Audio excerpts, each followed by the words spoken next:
Hello, inspired thinker.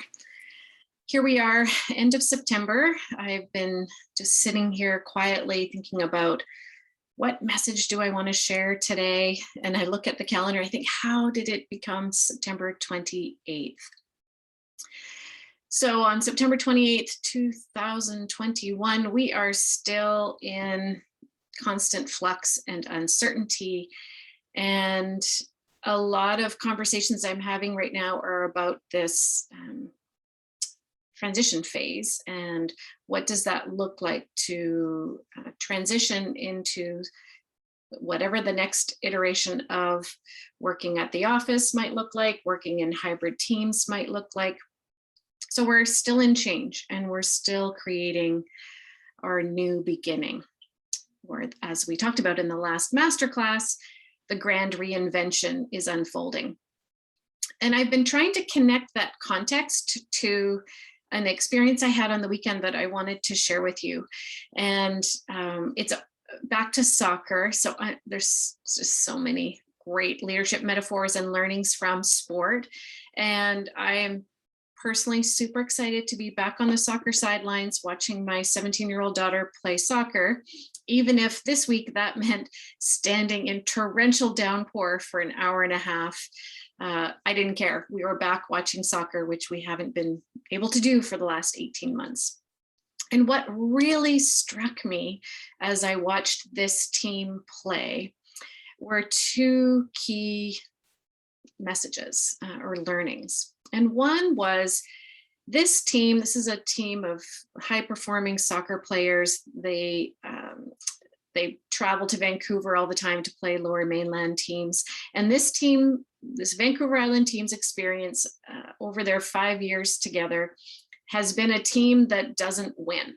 They have a handful of wins on their record over the last 4 or 5 years. And the second game of the season this year, they came out with a win. And what was fascinating was to look at the team.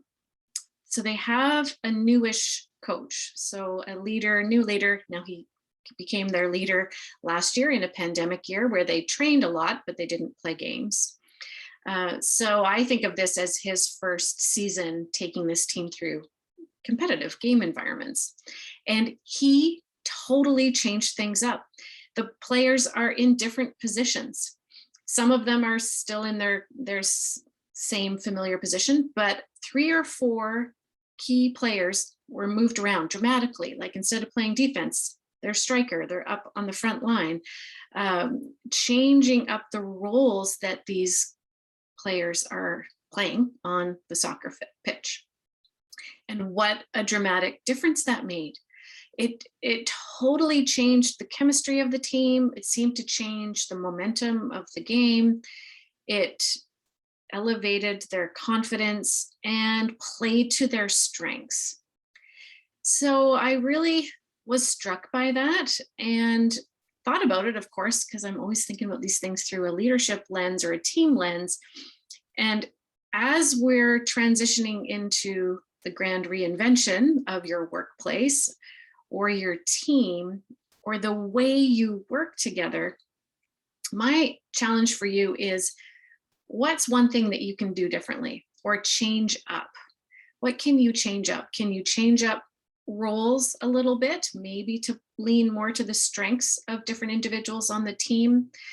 Can you change the way you're working? Can you change up how you meet? Can you change up the agendas? Can you change up the structure? Can you change up some systems? Or can you change up your expectations that everybody needs to be together in order for us to be a successful, connected team? So where can you change things up?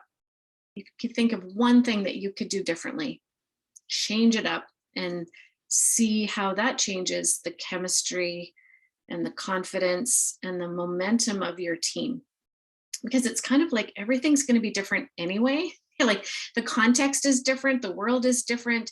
So what can you do to respond to that and create something different with your team? So that's my invitation challenge message for you today. change things up, see what happens. I hope you'll join us next Friday, October 8th, for our upcoming masterclass.